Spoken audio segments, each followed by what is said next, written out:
오늘의 말씀은 열왕기상 18장 1절에서 2절입니다.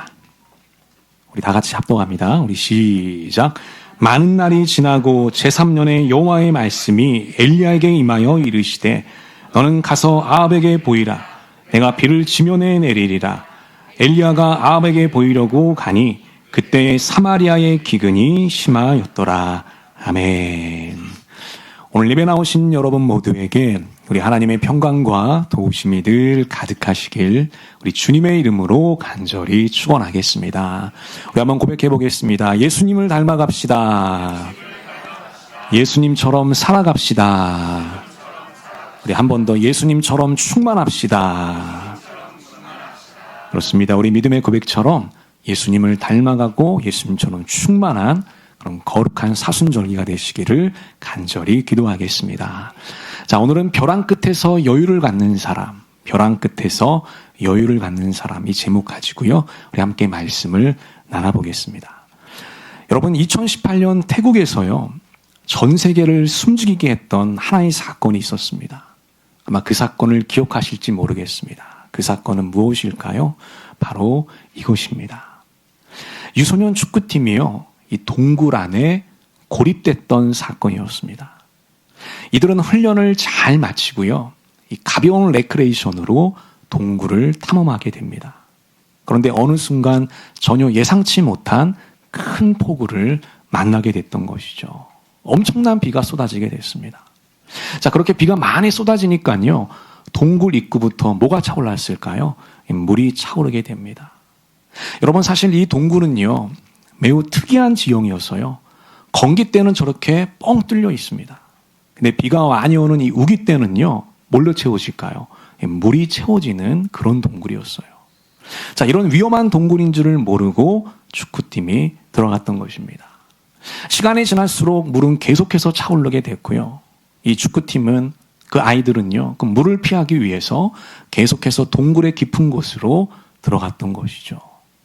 자, 그래서 결국 외부와의 접촉이 끊어졌습니다. 휴대폰이 있었지만 전혀 무용지물이었죠. 그렇게 열흘 동안 이렇게 칠흑 같은 이 동굴 속에서 고립이 되게 됩니다. 자, 열흘 동안 아이들이 집에 오지 않으니까요, 누가 가장 먼저 걱정을 하게 될까요? 예, 부모님이죠. 가족들이 가장 먼저 걱정을 하게 됩니다. 수소문을 하게 됩니다. 사람들과 함께, 경찰들과 함께 수색을 하게 되죠.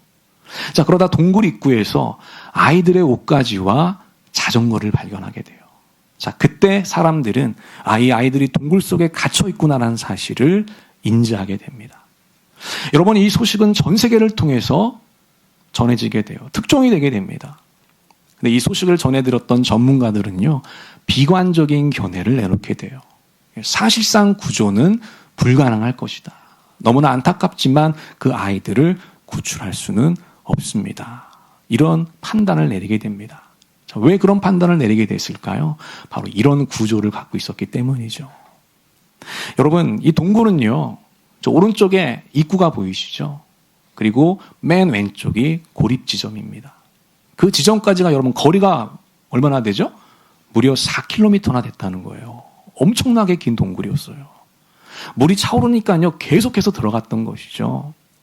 게다가 이 사진에 보면 알 수 있으시죠? 중간중간 뭐가 차 있습니까? 물들이 차 있다는 거예요. 물로 잠겨 있는 구간들이 너무나 많았습니다.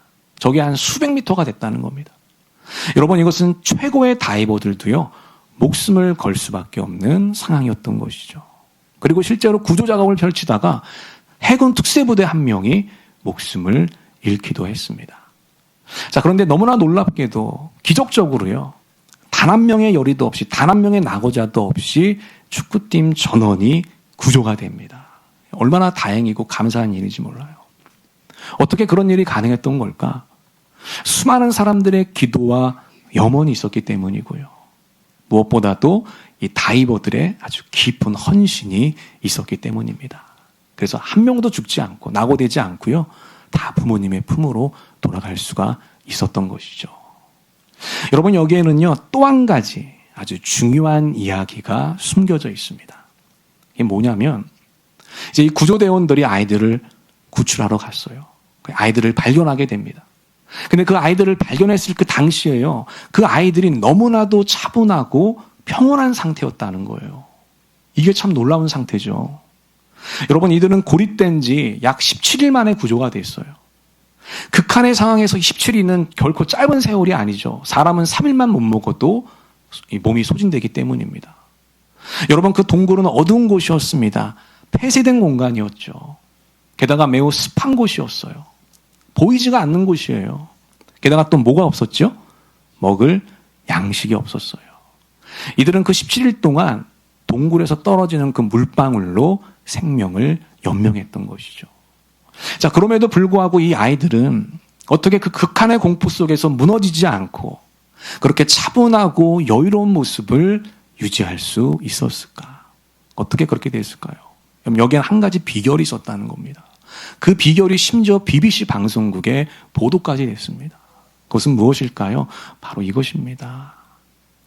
여러분, 그 고립됐던 사람들 중에서요, 코치가 한 명 있었다는 거예요. 그 코치 이름이 바로 이 에카폴 찬타옹이라는 사람이었습니다. 이 코치에 아주 탁월한 지도가 있었다는 거예요. 리더십이 있었다는 것이죠. 여러분, 사실 갇혀있는 동굴, 어두운 동굴에서 뭐 어떤 리더십을 발휘할 수 있겠습니까? 근데 이 에카폴이 했던 중요한 일이 하나 있었습니다. 여러분, 이 에카폴은요, 전에 어떤 일을 했던 사람이냐면 놀랍게도 수도승 생활을 했던 사람이에요. 수도승. 태국이니까요, 불교 수도승이겠죠. 그래서 이 두려움에 떨고 있는 아이들에게요, 명상과 호흡법을 가르치게 됩니다.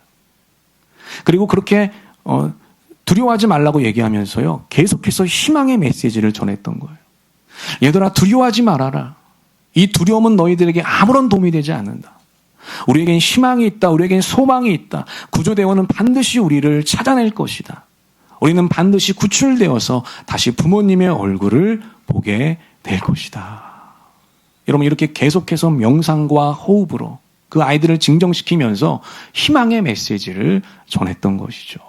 긍정적인 믿음을 되뇌었던 겁니다.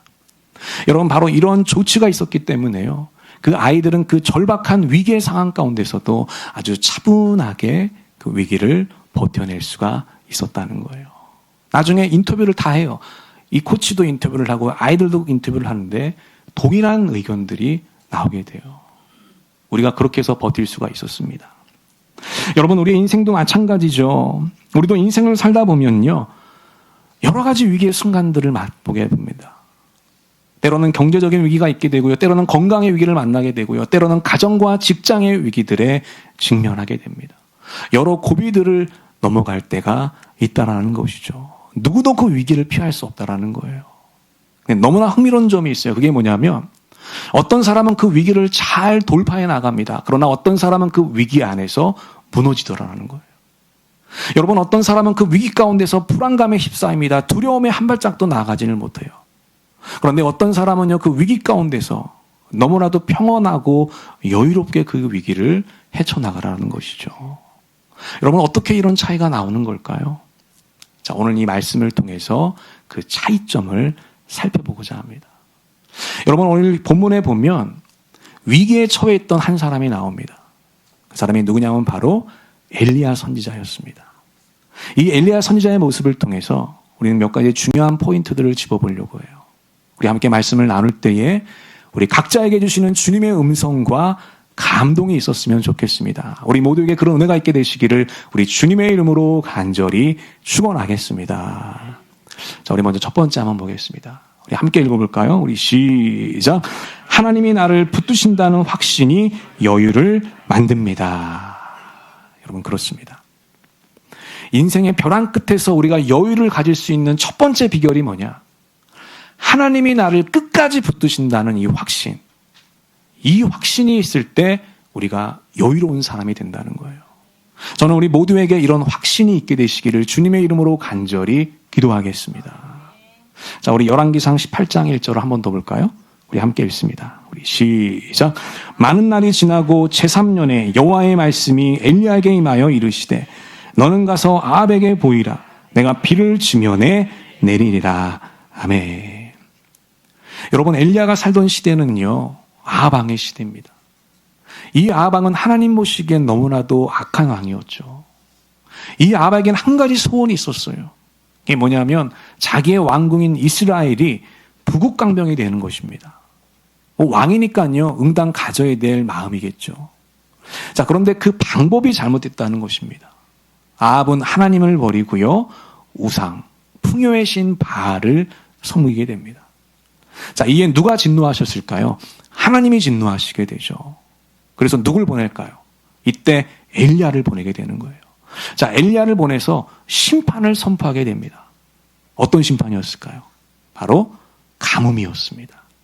내가 다시는 이 땅에 비를 내리지 아니하실 것이다. 이런 청청병력 같은 형벌을 받게 됩니다. 여러분, 이 시대는 철기 시대예요. 어떤 시대라고요? 철기 시대. 고대 시대입니다.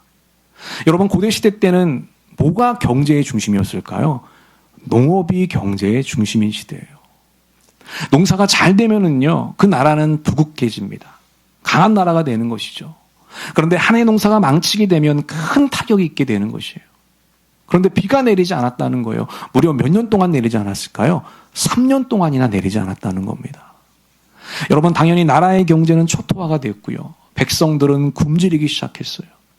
그 소중했던 가축들도 한 마리 두 마리씩 죽어가기 시작했습니다. 이스라엘은 시간이 지날수록 점점 아비규환으로 바뀌어지게 됐던 것이죠. 자, 그래서 여러분, 아합 왕이 분노하게 돼요. 그래서 여러분, 이 재앙이 누구 때문에 온 게 된 거죠? 자기 때문에 온 게 된 거잖아요. 근데 그 모든 책임을요, 엉뚱한 사람에게 돌리게 됩니다. 누구에게 돌릴까요? 엘리야에게 돌렸다는 거예요. 엘리야가 그 가뭄을, 그 심판을 선포했기 때문이죠. 너 때문에 지금 우리가 이 지경이 됐다. 그래서 엘리야를 죽이려고 해요. 전국에 지명수배를 내리게 됩니다. 잡히기만 하면 내가 너를 죽일 것이다.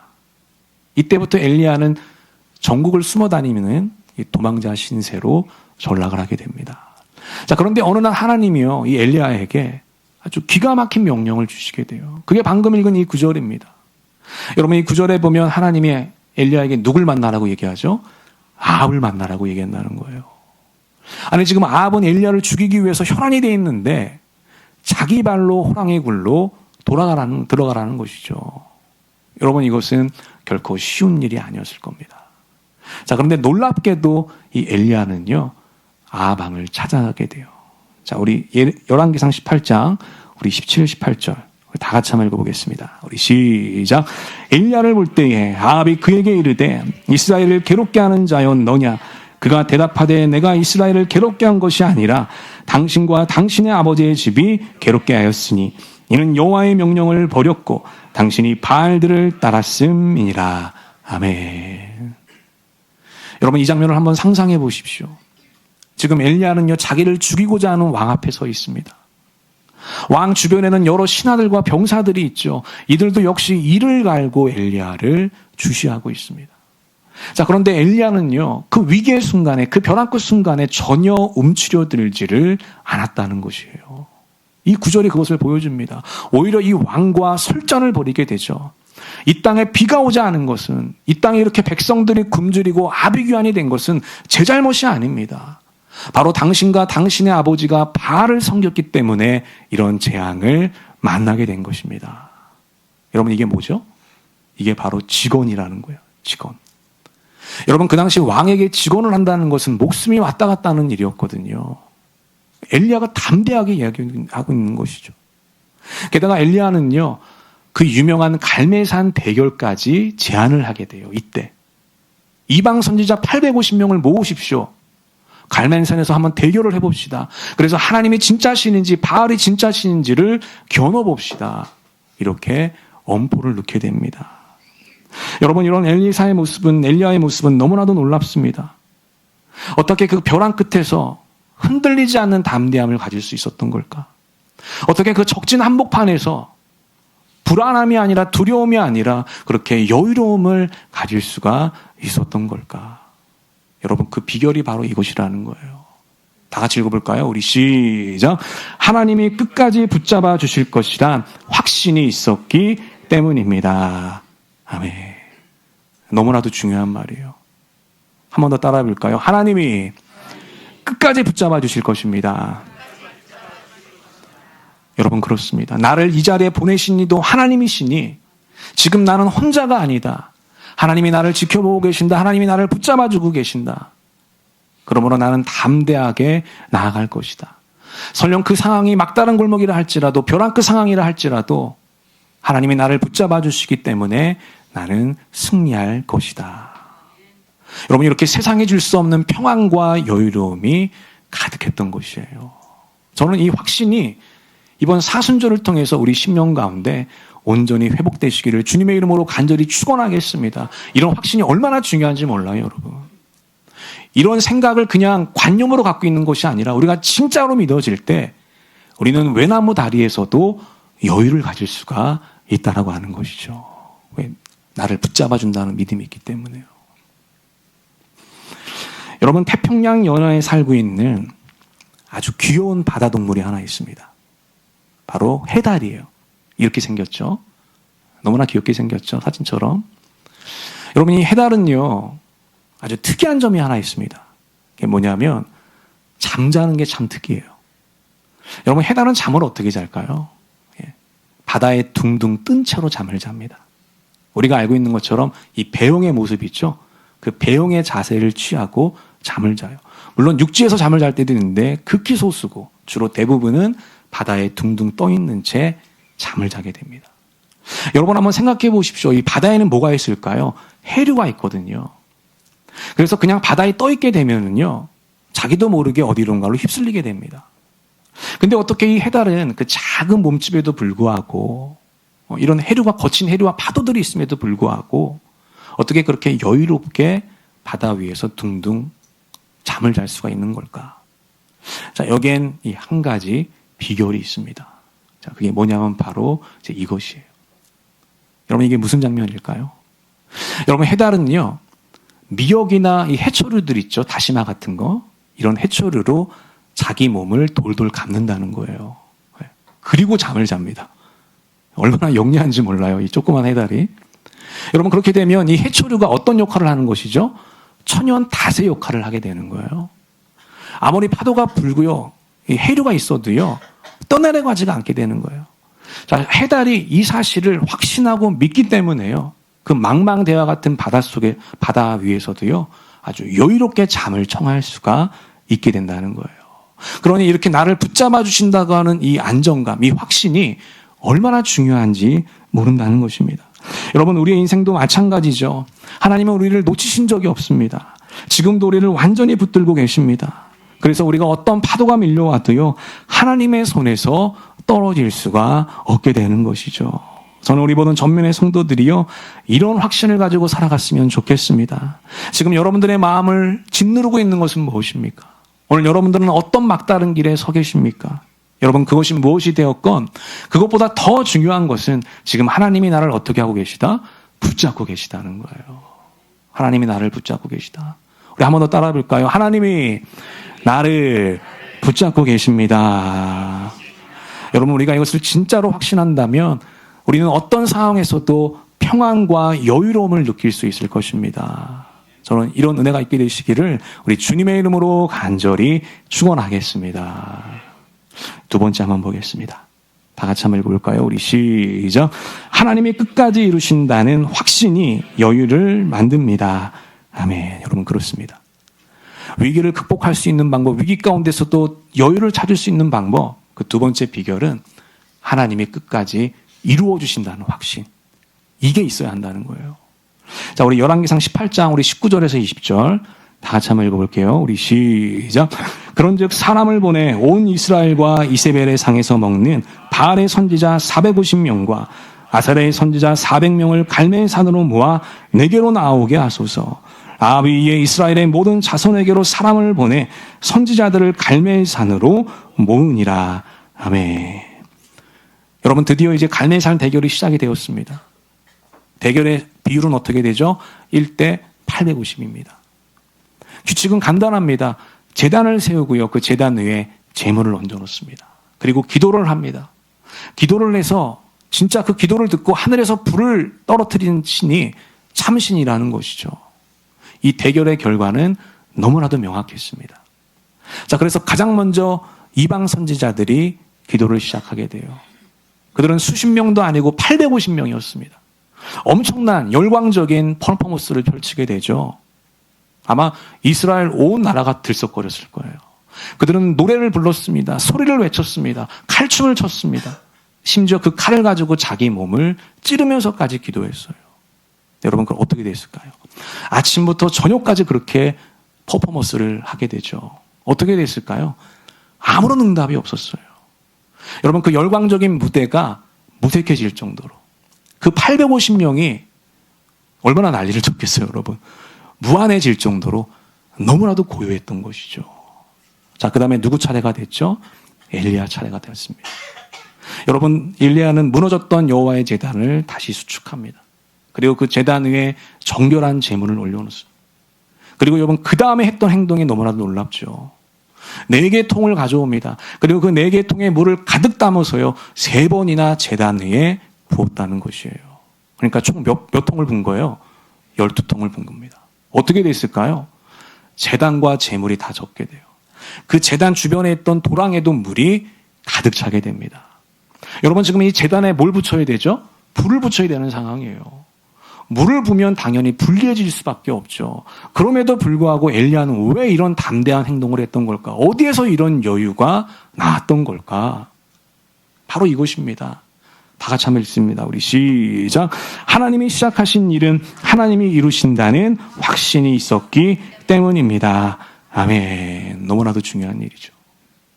따라해 볼까요? 하나님이 시작하신 일은 하나님이 이루십니다. 여러분, 믿습니까? 하나님이 반드시 이루신다는 거예요. 나를, 이 전쟁, 이 대결을 시작하신 것은 내가 아니다. 하나님이 시작하신 것이다. 그러니 하나님께서 이 일을 마무리해 주실 것이다. 하나님이 완성해 주실 것이다. 가장 좋을 때에 하나님께서 하나님의 영광을 드러낼 것이다. 이런 확신이 엘리야에게 있었던 거예요. 여러분, 우리도 위기를 만나면요, 조급해집니다. 나도 모르게 마음이 조급해져요. 그래서 어떻게 되냐면요, 그 문제 자체보다도 그 조급함이 나를 더 힘들게 만들어버려요. 하지만 우리는 이것을 기억해야 됩니다, 여러분. 내가 처해 있는 모든 상황 중에서 어떤 상황이라도요, 하나님과 상관없는 상황은 없다라고 하는 거예요. 여러분, 한번 생각해 보십시오.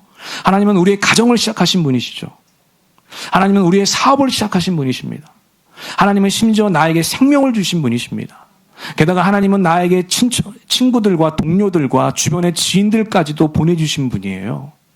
모든 것을 하나님이 다 시작하셨어요. 그러니 내 모든 상황의 일들을 누가 완성하신다? 하나님이 완성하신다는 거죠. 하나님이 시작하셨으니 하나님께서 이루어 가신다는 것입니다.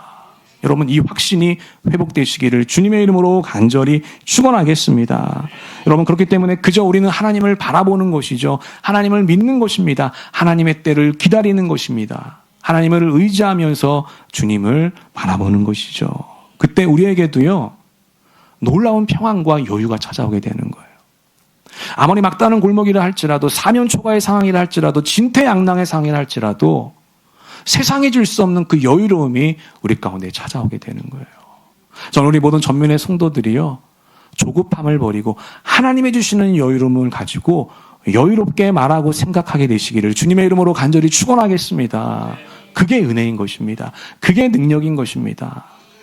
새롭게 시작하는 이번 한 주, 우리가 어떤 상황에 있든지 나를 끝까지 붙들어 주신다는 이 하나님, 그리고 시작하신 분께서 완성해 주실 것이라는 그 하나님, 그 하나님을 바라보며 승리하는 복되고 아름다운 한 주가 되시기를 우리 주님의 이름으로 간절히 축원하겠습니다. 아멘. 우리 기도하겠습니다. 하나님 아버지, 오늘도 예배와 말씀